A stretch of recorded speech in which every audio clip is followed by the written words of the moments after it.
but here we go. Ooh, 10 top set. Though. Needs a 10, gets a 10. Yep. Trey's got aces. Numero uno. Small 3-bet here. So after Tyler raises to 75 and Johnny calls in between, generally speaking, you're going to go for a larger squeeze size, right? Like no one can see your air quotes, right? Yeah. But cool. I was just going to channel them into the universe that everyone could feel them. There were air quotes behind that, which is generally that's going to be a squeeze sizing to try to sort of punish the limper or the flat caller in between. Making that just a 3x raise is maybe a little bit suspicious. Does get both Tyler and Johnny to make the call, so Trey gets what he wants, which is more money in the pot. And Tyler does make top pair as well, so could be on the hook for losing quite a bit more if he does not improve. 475 now.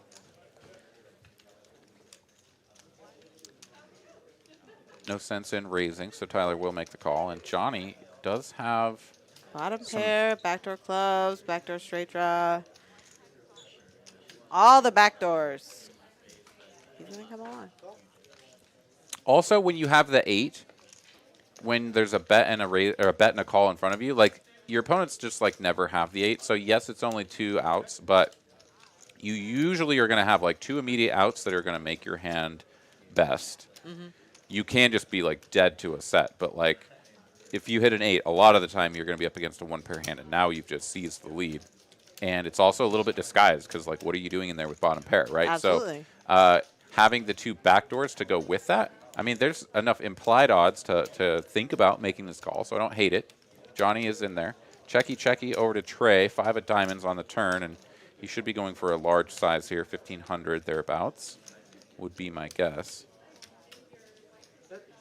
That looks like 14 maybe, or maybe more than that, sorry. I think that's bang on 15. If Johnny has something, but it's not that strong, and Trey's betting this big, what is going on? So yeah, I always get concerned when I'm in Tyler's spot. Just if I flat here, am I just inviting the other person to flat behind me?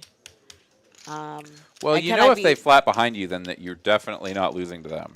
Well, yeah, sure. Or am I inviting them to, well, there's just there's a lot of ways that like.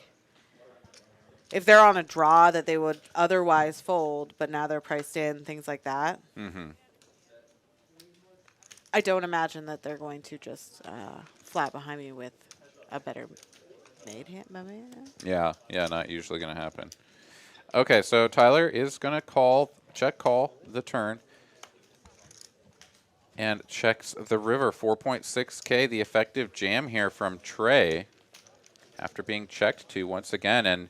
And Trey is basically targeting exactly this hand, the king queens of the world that are just 3 kings, right? So there are a lot of hands that beat you that are just happy to take this line. And the hands that are bluffing are like ace, queen, and queen 10. Maybe 9-10 as well. And you block a couple of those with that pesky little queen in your hand. Your opponent could also just have king queen and be sort of merging against you to just like try to get you to fold king queen and call with king 10. So yeah, tough spot here for Tyler. I mean, this is not a great spot. He is going to make the call, and I think that's pretty standard. Like he just has one of the best hands. So JWin waking up with aces. The number 1 going around here. 3-bet to 275, does get called by coins with the ultimate ace-cracking hand, 6-5 suited, and he does flop trips. So JWin in a terrible spot here. Coins is going to do what he do, and donk leads out for 300. And JWin knows that coins will do this with all sorts of things, including a deuce, pocket 3s, 4s, 5s, right? Like 7s, 8s would definitely do this for coins. So he's going to raise and try to build this pot. And now coins just has to be careful that he doesn't play this too fast and actually raise the alarm bells for JWin that coins has indeed outflopped him. So with a raise to 1.1K here, Coins Black gonna calls. make the Yeah. call. Okay, Coins playing this one what's close up. to the vest, as he should. Jack of Hearts here on the turn. Now's the time to check it over to your opponent, which he does. Coins playing this one beautifully. 2.8K in the middle. JWin stacked to pot ratio at about 1.5, not even quite 1.5. And he honestly might just ship this. That makes it look sort of the most bluffy, but the other option is to bet small, and he's cutting out a small bet here. This is going to be 1.4, 1.5. Yeah. And Coins gonna just flat again. He does, but very quickly, right? Yeah, and snap flat. That's a little bit scary. Now Coins will check one more time, and JWin here. But if Coins has, ace king or ace jack, king jack, queen jack, it does any of those hands Coins would be calling exactly the same way, and JWin would be winning with aces up. So I don't know that it's super alarming, and JWin going to ship it here on the river, and Coins obviously snaps. Yep, and JWin will see the very bad news, and that is just pretty gross. I doubt that much about the last statement. Anyways, let's take a look here. As Coins is going to drill middle set, John has top pair and the nut flush draw, and Tyler has the bottom pair with the backdoor diamonds. Check, check to Tyler, and Tyler is the one putting the first chips into this pot, and that will not be the last chip, I will tell you that. Coins is about to raise, which he does, 900 now. And John is like, excuse me, pardon me, is that a bet and a raise in front of me when I have top pair with the nut flush draw? I dare say it is, and I cover my opponent's. Uh-oh. Uh-oh, what is this body language I see? It is the look of a man who says, I'm gonna call instead of raise. Of course, the original raiser didn't have anything except for the bottom pair, so he's done with it. Heads up to a turn, Coins versus John. John needs a club. Gets a 4. That is going to give him, quote-unquote, additional outs, but it is not a good card for him because he has 27% equity and will never be folding. Yeah, no, he's just going to be paying. In fact, to this bet of 1,000, he is just going to call it. I mean, there's... He thinks he's trapping. Yeah. Without a doubt. He's like, I have everything. Bink for Coins. This is a bad card for Coins. Yeah, because John can get away from it now. Maybe. It depends on the bet here, right? Yeah. Relatively small, I think. No, 2,500. I mean, this is almost a snap fold. Like, you block all of the... I mean, he's losing to any ace bigger than him. But John may not have much experience with Coins, right?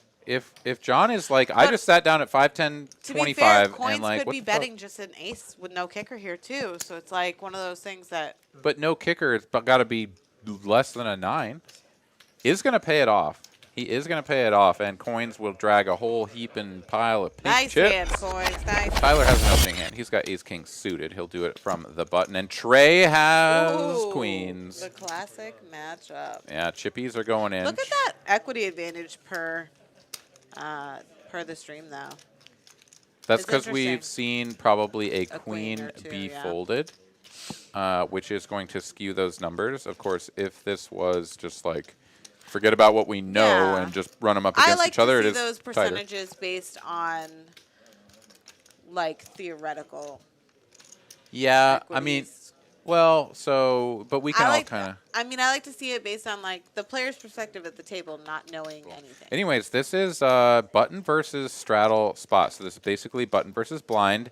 Both of these hands are in all-in mode because the ranges for these two opponents are going to be the widest from these positions. So, well, maybe not the widest because Trey is going to be incentivized to call with a lot of his sort of middling strength but speculative hands rather than turn them into bluffs. So it's going to be very polarizing on both sides, which is at this stage with the 4 bets and now the 5th bet, really getting into much more polarized land. Here we go. Tyler snap jams it. He says, nah, like I'm either toast and just up against it. Like if you just have aces, I'm just dead. But it is going to be a quick call. I don't know if we're running it once or twice, but here we Queen on the go. flop. Ooh, 10 top set. gas, though. Needs a 10, gets Oh, a 10. close. Board pair for the win is the only way out, and ace-king is going to get there. Oh, my Just God. Queen in the window. That is the most 10 on the spicy way turn. for that hand to go down and ace-king to win, obviously. Flop top Yeah. set for Trey, drill a 4-outer for Tyler, and then fade the river. Wow, what a hand. Trey looks like he's being a good sport. If he's super crazy splashy, then that's just evidence that this is a hand. This is a hand. I mean, Pierre someone's going has to gutter, and he's going to 3 fold to a aces. bet, but whatever. Tillman may not, though. With the backdoor hearts, and this is a relatively modest bet, 350. Yeah, Tillman will speculate in spots like these. It's more when he's just got like the ace-high, naked ace-high hand that he just ditches it. Oh, Binks it. Oh my God. Goodness. And it's the 10 of hearts. Literally, Tillman was like, I would love to see the 10 of hearts, and he got it. Pierre now, Boink. dramatic shift in the equities. Goes from smashing this to 19% equity, but is going to try to get all of Tillman's money in. of There's course. 1.7K in the middle, and he literally loses to like gut shots. He's going to check it Weird. over. Because that's exactly what Tillman has. And But Tillman snap shoves it. And Pierre makes the call. calls it. Of course, of course. What else do you do? And are they going to run it once? I guess we're ripping it. That's not a board pair. Straight just wins. once. Tillman Wow. wins. No love for the game there for John. Big Daddy Chaz has a couple of 5s, and he needs to see a flop. So Tyler now with a beautiful little squeeze spot here. This is an open to 150 and 2 calls. Yeah, time 7? to punish him. 700, maybe on the smaller side, but is going to get the job done, I think, a lot of the time. But coins. A lot of the times, yeah, but a lot of the time you're not playing against coins. Coins has And now very large Chaz volleyballs, and is he's not folding. yeah. I mean, Yeah, coins is put pricing your it. money in that pot. Let's go. And now Tyler is probably, I mean, he's like fine with the situation because he's playing this one in position, but like, yeah, that's the flop he wanted to see, and it's actually really bad for him. Real bad for him. I'm very much looking forward to this hand playing out. I suspect that Tyler will be losing a good chunk of change. In exciting fashion. 2.3K in the middle, and up against 2 opponents, you can go for reasonably God. small size. Yeah. What if coins continues and then it's a king on the turn next? No, coins is not going to do anything right. here. Big Daddy Chaz, though, is going to hit He him looks with so the check happy raise. right now. I feel like his poker I face lied. is failing. Like, he looks just so pleased. I can see it in his face. Yeah, Chaz not going to give him the business. Queen of diamonds on the turn. There is one additional hand combination of the ace-queen that Tyler is now worried about. He's going to check it back and go for some pot control. And with the depth of stack, I think this is perfectly fine. This is going to be, in his mind, a very safe card. And is going to call any bet, right? Like, it's just let Chaz bet, I call, and hope that he's on busted hearts or whatever, and just bets as much as he wants. Chaz is going to check. If Tyler plays the conservative route here, he's going to save himself not only some money, but a huge headache in the tank of trying to figure out what the hell to do. Right. If he goes for value, he's going for value. I mean, of course. 2.5K here, right? Like, you try to charge ace-jack, I mean, ace-10. Oh, man.